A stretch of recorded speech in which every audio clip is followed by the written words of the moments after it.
hello. Oh, I couldn't see that there's people in there yet. And white on white. Hello, people. People saying hello, hey, I'm just your name. I'm Maura, hello. Hello. I'm Uncle Birch. I was just sharing it on Facebook, so I wasn't looking for a second too. No, yeah, a bunch of people already. All right. Well, this is always a good channel to go on because it's my channel. You know who I am. You should know who I am. I shouldn't have to introduce myself, tell you I'm Uncle Birch, that kind of thing. So, as you know, being on this channel and stuff, I'm in this teaching frenzy, teaching many witchcraft classes at the same time. And I do this kind of thing to be ready for all of the random questions that people are going to ask me out there. All the new stuff that the new witches are talking about, keeping myself abreast of the hubbub in the witchcraft world and the bullshit therein, and as a community service too. Now, so right away on this particular channel, I noticed that the windows with your questions fade rather quickly. So I'm going to ask everybody to try and be brief. They just totally go away unless I click on them really quickly. So we have a couple rules. Try not to ask me a question when I'm answering a question, especially since your question will just fade away like that. It'd be a good idea to copy your question so you can paste it later.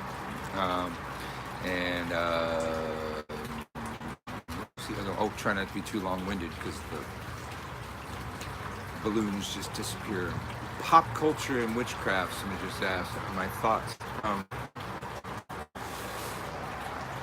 I've been around a long time in witchcraft and seen many fads come and go. It never hurt our bottom line. Any time that witchcraft gets press is a good day. It doesn't matter if it's a movie, a TV show, or a fancy product. Even the witch kits that Sephora was gonna sell but then didn't. I didn't have a problem with that either. If it's a professional witch, doesn't hurt my bottom line either. You know, whenever we have these surges in popularity within witchcraft, they're largely driven by society, by Hollywood, by the marketplace, if you will, and it's never hurt us. We're still, I think the recent thing where Wicca and witchcraft is the largest growing past Protestants now. We're past the Protestants now, but Wicca had been the longest growing religion, or the fastest growing religion for like decades now. Movies like The Craft and Charmed and stuff, that didn't hurt us at all. How do you break the evil eye curse put on you? Well, the evil eye is best combated with rue, I would say. Lots of ways to use rue. Chi Maruta is a good way to not get it on you in the first place, of course. Hello, love, Mfro.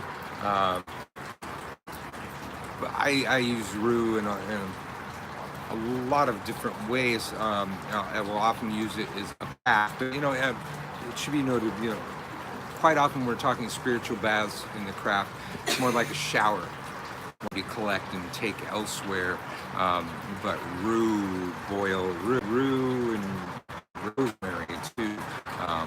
Great for that kind of thing, removing her curse. With me, since we're on this channel and not on another channel, I'll give a different, a different answer than I gave on the other channel. I check with my doctor first, but internally consuming the plant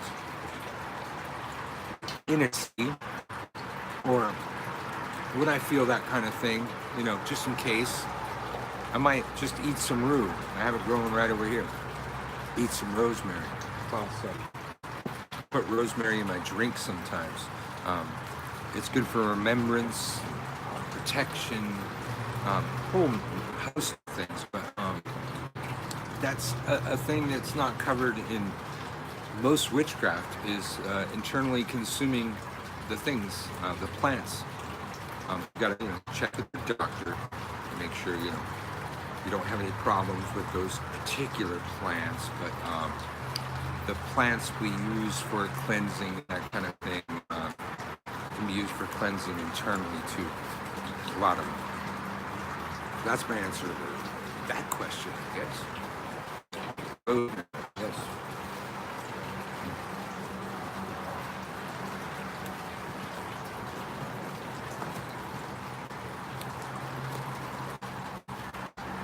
Never miss my show. How is that possible? I go on at such random times. I don't know if I've been on this late in a while either, but you never miss. Maybe you catch the rebroadcast. Thanks. You're welcome. Glad that helped.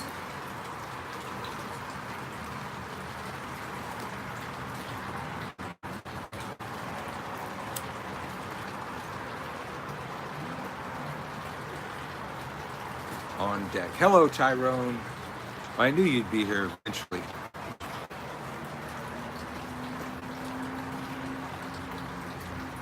Tyrone, don't get too long-winded. I know how you are sometimes. The moons fade really quickly on this particular interface. Hello, Moon Whisper, Young.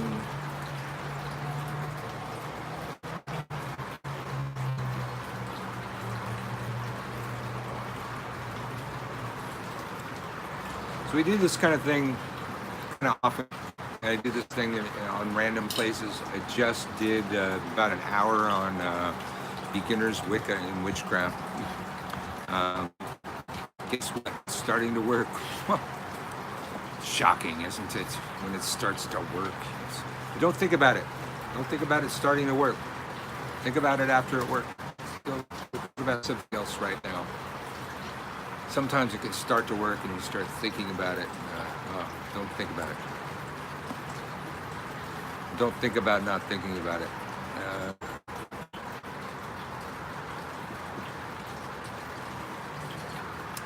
How do I recommend working with dark deities? They dark, light, in between. Offerings. First, making them offerings. Learn about them. That's part of the process. Study about them. Learn everything you can about them. What their likes, dislikes. For most things, most deities, spirits, ancestors, whatever you have, you tend to want the same things. And I always say this, alcohol, tobacco, and candy. Female deities love chocolate, and the darker the deity, the darker the chocolate. I don't know if I can say that, but I just came up with that. But it seems to be a common thing everywhere you go, and then if you're depending on what region you're in, might decide the alcohol that they want. The deity you're talking about, maybe they want wine. Is wine the common alcohol there? Is it rum? Is it whiskey? Or what you have? Ireland, it might be whiskey.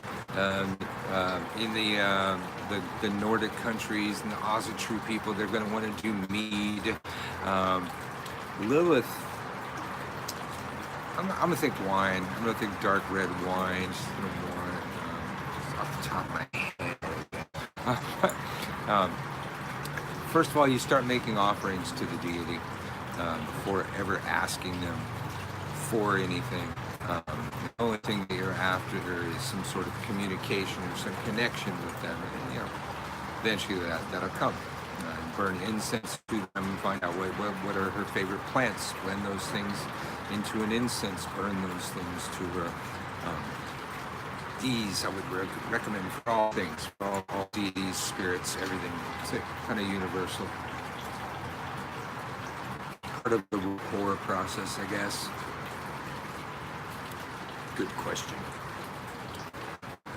So we're going to ask Uncle Birch. Try not to ask me a question when I'm answering a question, and try not to be too long-winded. They fade really quickly here. Which element is on which corner on that? What? Okay. I'm going to try and wrap my head around your question, because you take the corner and that kind of tweaks me out. Circles don't have corners. We have quarters of the circle. We have a circle on the ground or where have you, marked off by the cardinal points of north, south, east, and west. In that question, the answer would be east is air, south is fire, west is water, north is earth. Top and bottom, that would be spirit and a whole different can of worms.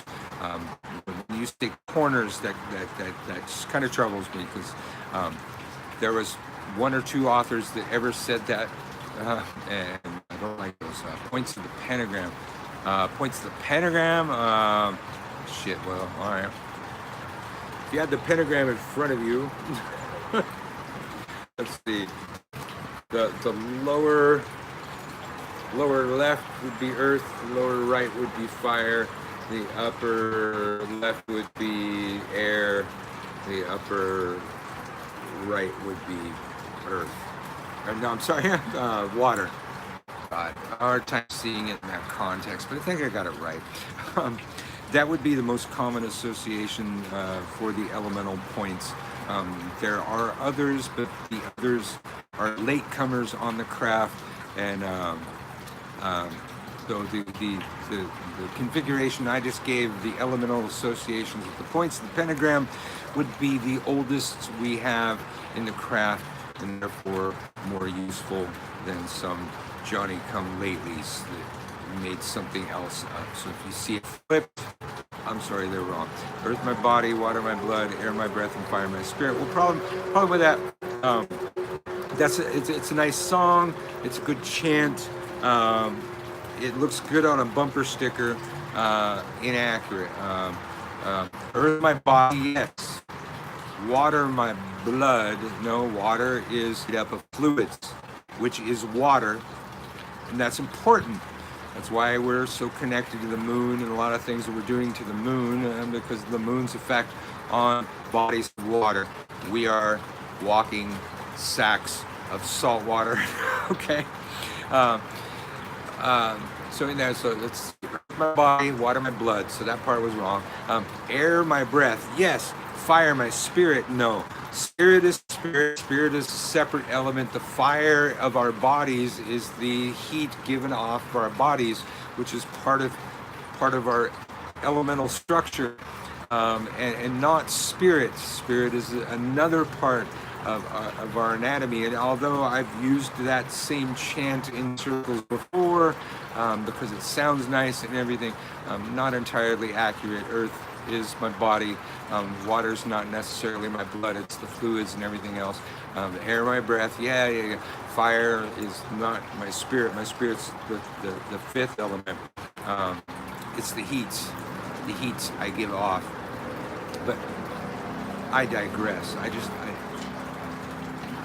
When things are said like that, they're not really accurate. I just kind of have a problem. It's never. No, this one actually is a small problem. Okay, all right. Wait, feeding off the entry core. This is wondering, burned, melted into the lost it. Yes. Oh wait, it came back. Burned into the trial. The sigil did. Wait, hold on. Okay. Got you feeding off thy enemy course. Oh, okay. And did the sigil, it was wondering if one of the candles, when melted, burned into the triangle line, is that bad? Oh, no. Okay. I'm sorry, it took me a while to wrap my head around the question. No, I would say that's good. The triangle's where all the stuff's happening in that particular spell, and all versions of that spell. So, yeah, you should be drip.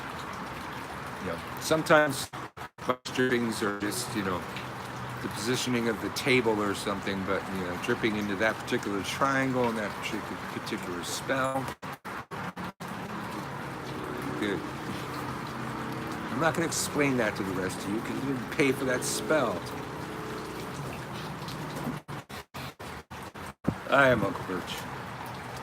We're doing Ask Uncle Birch. It's going swimmingly, of course. Can you please talk about the hold on.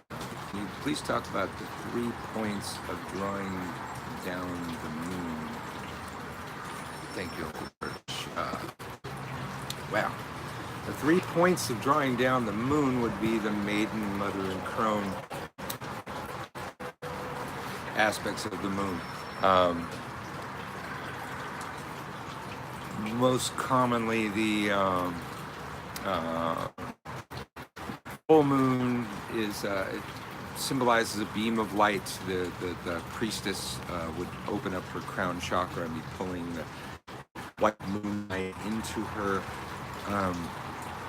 The crone aspect, Hecate, purple, pulling purple light. And then the maiden aspect is still white light, and I've seen pink sometimes too. But that would be the three different drawing downs of the down of the moons. I don't know even how you would say that. That would involve, the 3 different aspects of the goddess and their association with the moon. Then drawing down the moon is a much more complicated ritual, other than what I just described to just rattle off on YouTube, of course. Good question though. There was other ones, but I don't know. Can I see them? Wait, I'm an approach, but no reason Facebook thing to study the dark arts. What do you know? Many people out there professing the dark arts on Facebook, probably be wary of them usually because they think too much of themselves. But even more so, I always think of some wisdom I got from over here to the right. The brighter the light, the darker the shadow. The groups professing white light and love and positivity, them I'd run from. I'd avoid them way more than those that are professing the dark arts. Those that think they can do no wrong do the most wrongs without even knowing it. They have the potential for the most evil because they don't believe it's within them to do so. Those who profess it, I don't know, the Satanists, they tend to be the best people in our society right now, at least the public Satanists, and some of their public statements and their political views these days, way better than the Christians. Can you talk about the crossroads can be used to shut down your enemies? Tyrone, of course, it's Tyrone. So many magics work at the crossroads. It's really common in hoodoo and a lot of the African traditions. And some people kind of think that whenever you do something at the crossroads, that's the kind of traditions you should be working. But people have been working magic at the crossroads since the dawn of magic. And we can find it all the way back to ancient Greece. And if we can find it all the way back to ancient Greece, it's going to be at all points between. Those things carried on. What the Greeks and the Romans did carried on. All magic's done at the crossroads. Most often, for the Greeks, were Hecate. The Romans, not, it kind of varied, but the Greeks, they're volatile magics of vengeance and counterattack and extreme protection and all that kind of thing. All done with Hecate. And one of the most extreme I recall that I'll give you because you're on my channel and you deserve it. Something that I wouldn't give on the beginner's witchcraft page. They would take a tablet, it's a kind of a flat piece of lead, and carve the name of their enemy upon it. And after the full moon, depending on how many letters were in the person's name, after the full moon, they would cross off a letter each night. But if there was too many letters to not finish it by the new moon or the dark moon, they'd cross off 2 letters a night. They do it from the back of the name towards the front of the name. They would they would carve an X through the letter of each person's name, and or that person's name. And then on the dark moon, they'd take it to the crossroads and bury it at the corner of the crossroads. This particular ritual was extremely prominent in Rome and Greece, ancient as fuck, and still handy to this day, I gotta say. So, that I gave you is worth its weight in gold. You already, it's worth having tuned in. You all have benefited very much from that. You don't even know what is the overreaching purpose of witchcraft. There's no overreaching. We reach everywhere we want to reach. I don't know an overreach. Witchcraft can be used for everything, but has to be followed up with mundane things. Classic example that I always like to bring out, there's a show on Netflix called Orange is the New Black, about these women. They're in a women's prison, and one of the women there, Latino woman, had been the owner of a botanica, and this guy comes in all pissed off one day. He says, "That candle you sold me, it did not work." You go, "Oh, okay, well, explain to me, what did you do?" He says, "Well, I took the candle home like you told me. I filled out the job application like you told me. I folded it towards you like you told me. I put it under the candle and I burned it." She says to him, "Did you also fill out an application to turn into the job?" He goes, "No, you did not tell me that. That was not clear." And then he ultimately is responsible for getting her busted for some other thing that lands her in fucking prison, because he's butthurt about being a dumbass. It's like, how could you get the job without having applied for the fucking job?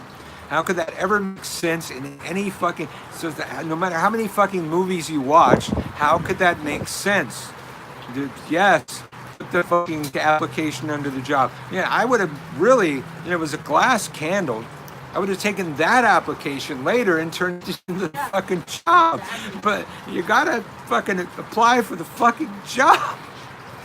You've got to look for the house. You can't just do the house magic. You can't do the love spell and sit at home. You got to do the fucking legwork, people.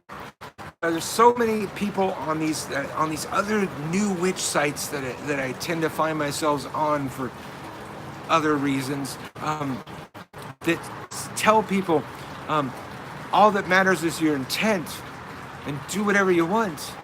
Like, well, if that's all that mattered, why am I here? Why do I have this channel with hundreds of videos on it? Why are there all thousands of colleagues of mine on YouTube doing the same thing? Why are the people teaching things? Why have people been teaching magic for thousands of years and techniques that have worked time and time again?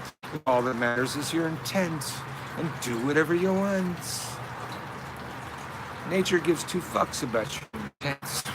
As I will say again and again, it's one of my talking points. I've learned, even though I hate to repeat myself, we need talking points in this world. If you walk off a cliff intending not to fall, you will die. And nature and gravity give 2 fucks about your intent. Intent is not everything. Intent is really important in magic. Intent followed by legwork, followed by work in the physical world to help manifest your will. Oh God, I can't even believe I explained that.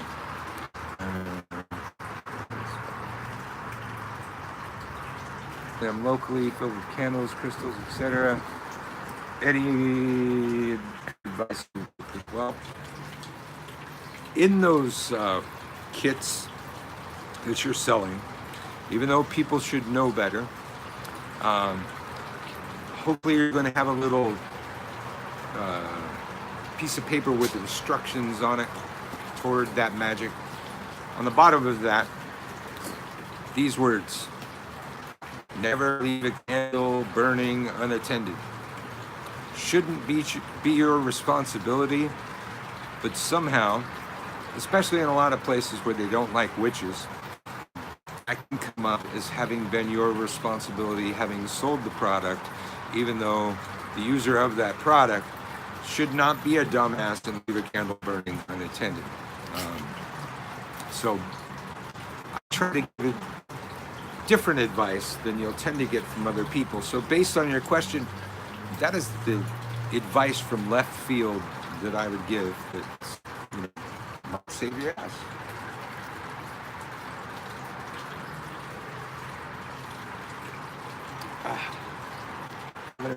Do an Uncle Birch, or ask Uncle Birch. We'll do it for a little while longer, and I got other stuff I gotta do. Let's see, wait for a question. Was there other ones I missed?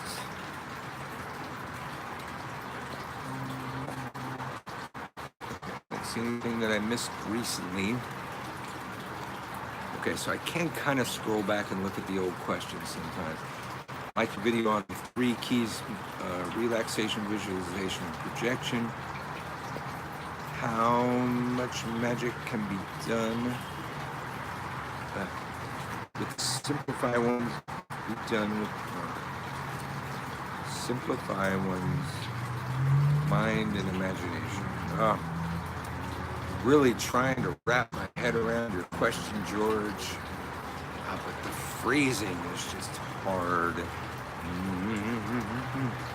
Well, relaxation, concentration, and projection are the hallmarks of spell work, and any tradition that is not teaching a version of that, I would have a problem with. I would think there's something that they lost along the way. These are tried and true techniques in countless magics. The only other version that I tend to see is relaxation, visualization, and projection.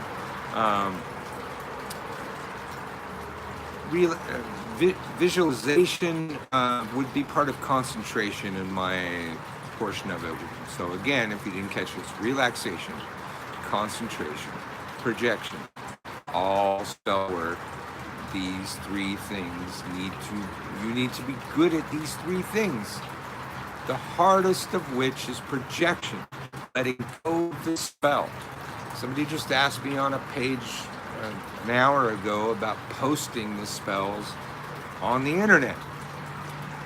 If there's a physical component of the spell that still exists, unless it's a different kind of spell work, it's going to hold it back. Everything should have been burnt that could be burnt, and everything that couldn't be burnt should be buried. Old school. Okay?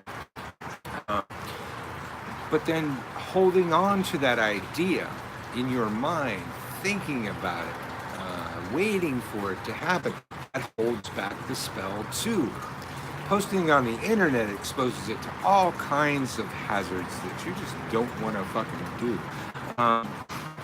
But forgetting the spell, teaching yourself how to let go of the spell for 3 months tends to be the rule, and just not think about it. Think about other things. You'll be shocked at how many spells sneak up. Their manifestations just kind of sneaks up, and you've been living it and you didn't even know it. That's optimal.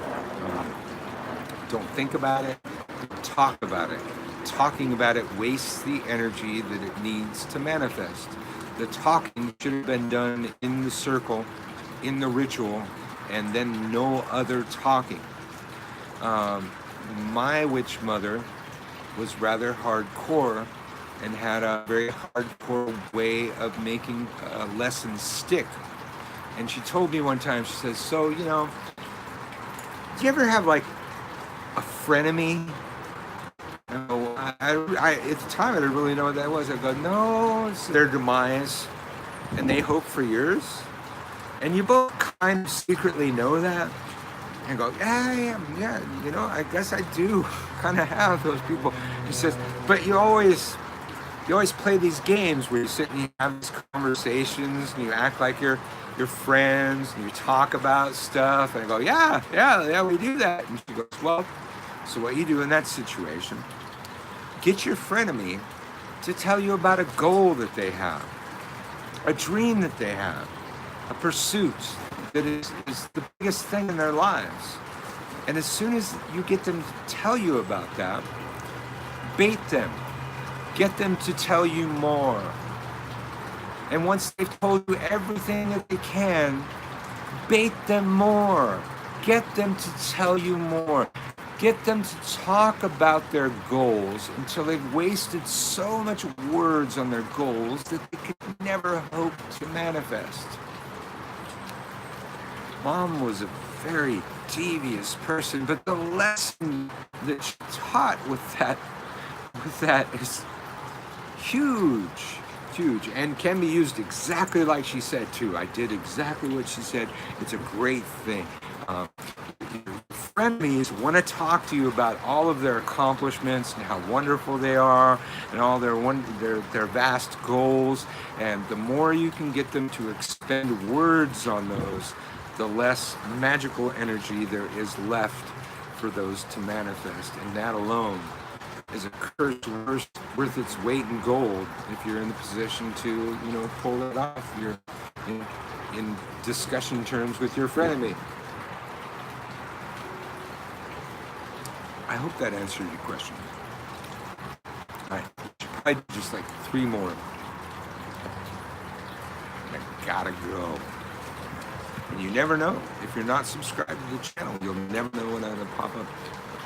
Any tips on how to save a relationship? Change somebody's mind with magic.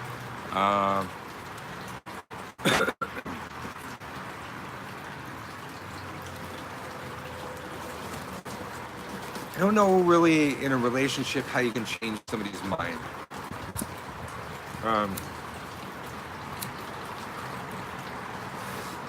Emotional, verbal, and physical stimuli affect the mind, and those are the things that change the mind.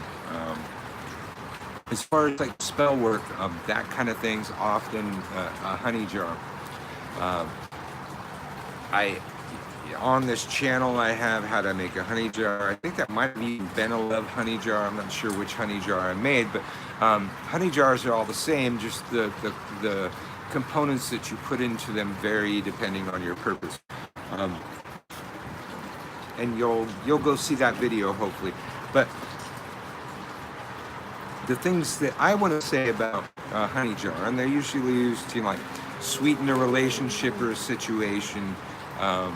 Exactly what you're talking about, right? Honey, it's not traditional in hoodoo to burn candles on honey jars, but all the magic's kind of mixed together here in America, and candle magic on top of a honey jar becomes a thing. And I see a great power in that thing, in candle magic on a honey jar. What I've noted, I had a shop for, like 20 years. I was able to like work all kinds of magic all day long and see what the reaction was in the exterior environment. And when I did a money honey jar,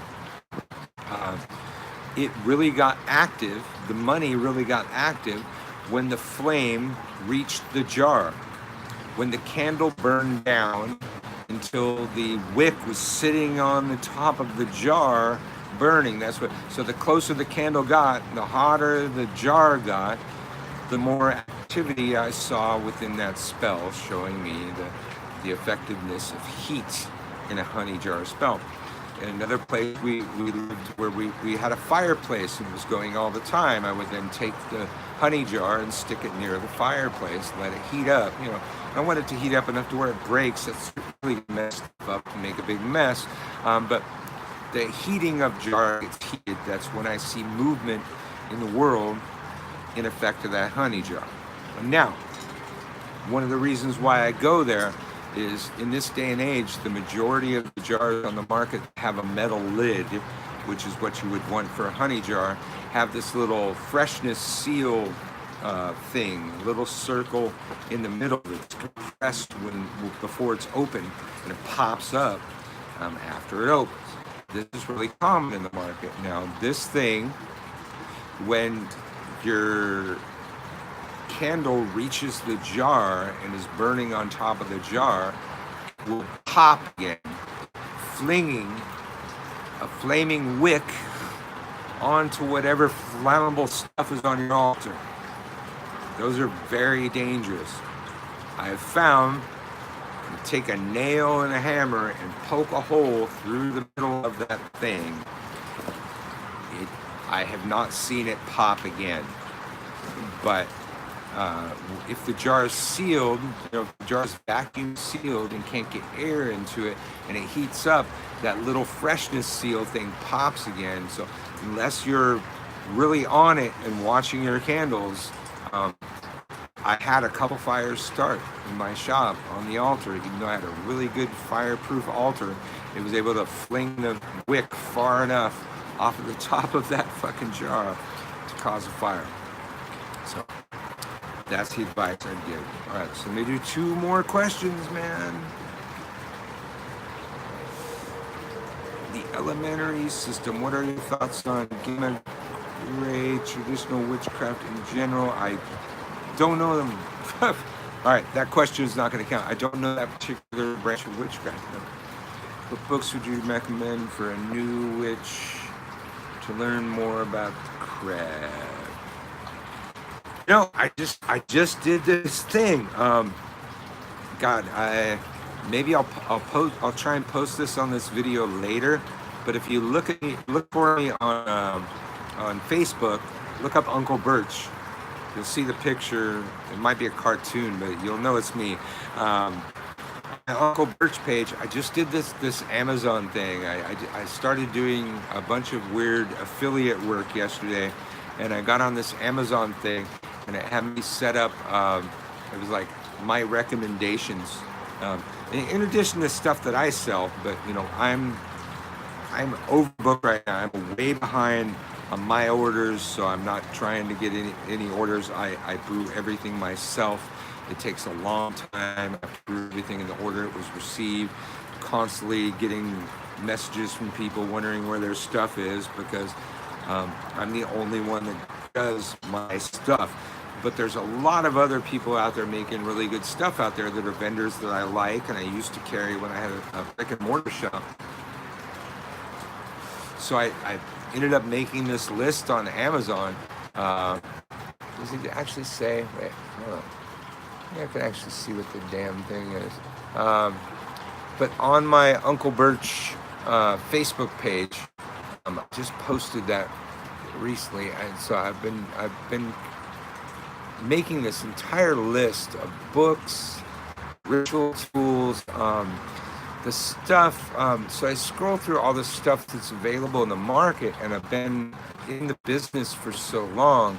I'm quite aware of the majority of the vendors out there in the marketplace. Let's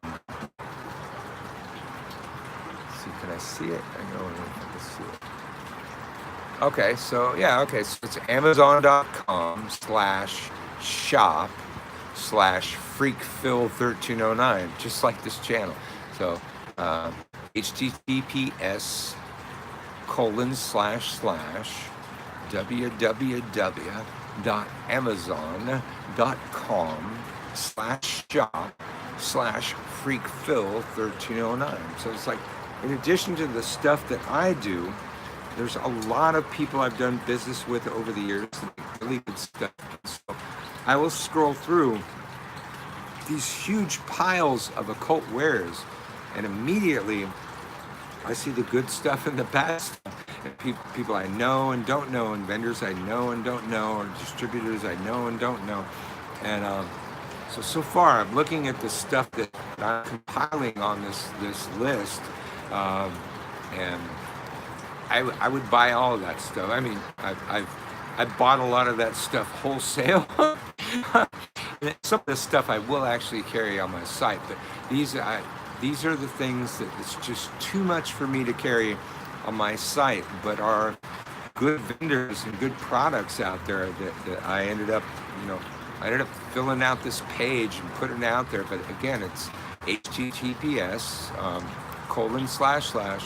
www.amazon.com/shop/freakphil1309. That's FREAKPHIL, and the number's 1309, and I'm still on it. I just put up what is it? Audio books and digital downloads. A lot of crap material out there, good stuff out there, available out there, and I'm just like recommending on this Amazon site. It kind of became my video game yesterday. I just became obsessed doing stuff, and so I have a lot of stuff up there, but more stuff going to come up there. So like, I think there's a follow button. Go up there and follow it. But majority of everything that I'm putting up there, I know the products. I know, I know the vendors that the products came from, and it's a lot of stuff that I used to carry when I had a brick and mortar, but it is an online shop that's just too much data entry for me, man. So I'm doing an affiliate thing and recommending their stuff instead of putting all of their stuff on my site. And actually, a couple items of undercutting my shop. There's a couple items that are actually on my shop, which I'm not going to plug right now because I'm busy. But they're cheaper, and better deals over here. But I first got involved in doing this thing because I talked about several of my mom's books, my witch mother's books, and how even though we called it witchcraft back in the day, a lot of what I was studying back in the day was hoodoo, based on my mom's books. And somebody found some of my mom's books on Amazon. And so I got on this thing to recommend my mom's books. Several, 3 very incredible books of old school magic that you will not find in this day and age. And those are in the books I like section of the thing that I just made. Again, https amazon.com/shop/freakphil1309, or go to my Facebook page, and it's there too. Uncle Birch on Facebook. Let's see.